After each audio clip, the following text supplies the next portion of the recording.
मध्य प्रदेश में 6 साल से कम उम्र के लाखों बच्चे कुपोषित हैं। विपक्ष का दावा है कि सरकार कुपोषण को लेकर गंभीर नहीं है। कुपोषित बच्चों के लिए काजू बादाम के नाम पर सिर्फ 19,000 रुपए खर्च किए जा रहे हैं। विधानसभा में आए ये आंकड़े गंभीर सवाल खड़े कर रहे हैं। रिपोर्ट देखिए। मध्य प्रदेश विधानसभा में विपक्ष ने कुपोषण का मुद्दा उठाया। कांग्रेस विधायक विक्रांत भूरिया ने सरकार को घेरते हुए कुपोषित बच्चों के लिए दी जा रही राशि को लेकर सवाल उठाए।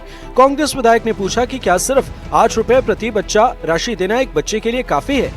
आखिर आदिवासी विकास खंडों में 2020 से 2025 तक कितने बच्चों को एनआरसी में भर्ती किया गया, साथ ही इस योजना में कितना खर्च किया गया?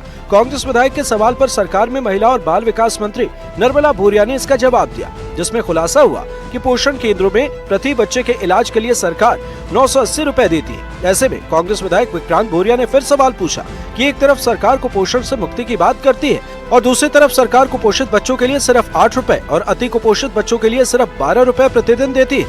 ऐसे में सिर्फ 980 रुपए में इलाज कैसे हो सकता है? अब हम इस ग्राफिक्स के माध्यम से प्रदेश में पोषण केंद्रों पर बच्चों के इलाज के आंकड़े को समझने की कोशिश करते हैं। वर्ष 2020-21 में 11,566 बच्चों का इलाज, 2021-22 में 12,527 बच्चों का इलाज, 2022-23 में 16,522 बच्चों का इलाज, 2023-24 में 18,046 बच्चों का इलाज, 2024-25 में 20,741 बच्चों का इलाज और 2024-25 में 5,928 बच्चों का इलाज।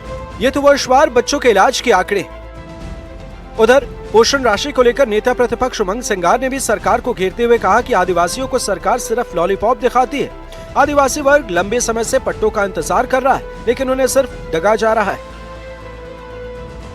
वन अधिकार के पट्टे हो, वन भूमि के पट्टों को लेके हमने शुरुआत में स्थगन लगाया था जब सदन चालू होने वाला था।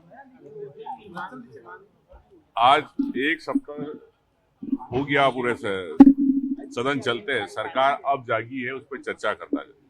तो पहले दिन ही क्यों नहीं जागना चाहती? और रही बात, निश्चित तौर से कई लाख पट्टे पड़े पूरे आदिवासियों के, अन्य समाज के पूरे प्रदेश में, सरकार देना नहीं चाहती।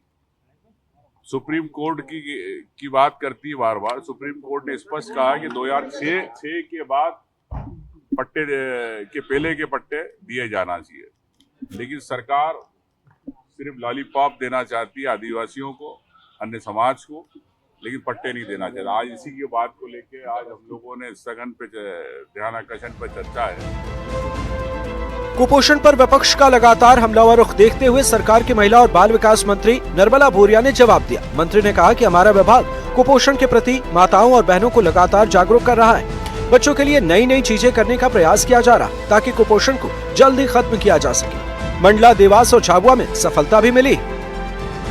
मध्य प्रदेश की सरकार नवाचार करके और कुपोषण को किस तरह से हम कम कर सके, उसको हमारे प्रदेश से खत्म कर सके, ऐसी हम लोगों की कोशिश है, ऐसा हमारा प्रयास है। और हम नवाचार भी कर रहे हैं, जैसे मंडला में भी किया है, देवास में किया है और मेरे खुद के जिले झाबुआ में भी किया है मोटीआई के माध्यम से, जिसमें आयुष विभाग से मिलकर के और उसमें बच्चों की मालिश करके और जो कुपोषित बच्चे हैं उनके एक एक बच्चे का हमने पूरा रिकॉर्ड रखे, जिसको किस तरह से खत्म कर सके हम लोगों ने निर्वाहित करिए और उसमें सफलता भी हम लोगों की। सदन में कुपोषण पर जो आंकड़े पेश किए गए, उसके मुताबिक 6 साल से कम उम्र के बच्चों में 40% बच्चे बौने पाए जा रहे हैं। राज्य में 27% बच्चे कम वजन वाले हैं और 1.36% बच्चे गंभीर रूप से कुपोषित हैं। एक रिपोर्ट के मुताबिक श्योपुर, सतना और मंडला सबसे ज्यादा कुपोषण प्रभावित है, जबकि सरकार पोषण पखवाड़ा, पोषण ट्रैकर और सोया आधारित पोषण आहार जैसी योजनाएं चला रही है। इसके बावजूद राज्य में कुपोषण के ये आंकड़े काफी भयावह हैं। जरूरत है तो जल्द से जल्द इस गंभीर समस्या को राज्य से निजात दिलाया जाए ताकि प्रदेश कुपोषण मुक्त बन सके।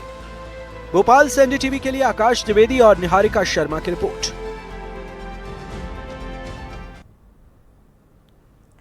3200 करोड़ रुपए के शराब घोटाला मामले में पूर्व सीएम भूपेश बघेल और उनके बेटे चैतन्य बघेल को सुप्रीम कोर्ट से झटका